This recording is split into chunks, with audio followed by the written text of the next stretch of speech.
অত্যন্ত দুঃখজনক একটা বিষয়। তার গায়ে পাতিল ছুঁড়ে মারছি, তার গায়ে সবজি ছুঁড়ে মারছি, তাকেই ছুঁড়ে মারছি। অভিমানী টাইপের মানুষ আমি, সবার সাথেই অভিমান করা হয়, সারাক্ষণই অভিমান করা হয়।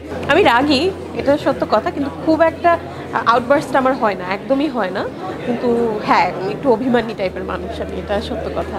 আপনজনদের সাথে, আপনজন ছাড়া তো আর কারোর সাথে অভিমান করার জায়গা নেই।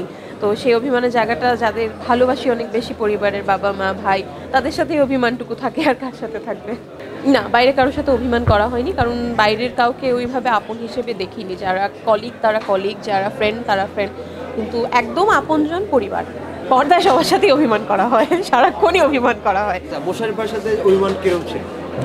এক একটা নাটকে এক এক রকম। এক নাটকে তার গায়ে পাতিল ছুঁড়ে মারছি, এক নাটকে তার গায়ে সবজি ছুঁড়ে মারছি, এক নাটকে তাকেই ছুঁড়ে মারছি। তো অভিমানটা ওই পর্যায়ে। আচ্ছা, বিয়ের পরে কি হবে? অভিমান কিরকম থাকবে? না না, আমি ব্যক্তিগত জীবনে এরকম একদমই না। আমি খুব ঠান্ডা প্রকৃতির। আমি রেগে গেলে একদম চুপ হয়ে যাই, এবং কোনো কিছু খারাপ লাগলে সেটা কাউকে জিজ্ঞেস করতে পারি না, বলতে পারি না। আমি একদম নিস্তব্ধ হয়ে বসে থাকি। ভীষণ ভালো লাগছে, খুবই ভালো লাগছে। অভিনেত্রী হিসেবে সম্মাননা পাচ্ছি, এটা তো খুবই বড় কথা, এবং উপস্থাপনা হিসেবে সম্মাননা পাচ্ছি। উপস্থাপনা আমি করি, কিন্তু আমি এখনও নিজেকে অতটা পাকাপোক্ত মনে করি না। তো আমার দর্শকরা যেহেতু ভেবেছে যে আমি উপস্থাপনা ঠিকঠাক মতো করছি, সে কারণেই আজকে সম্মাননা পাচ্ছি। তো ভীষণ ভালো লাগছে। অত্যন্ত দুঃখজনক একটা বিষয়।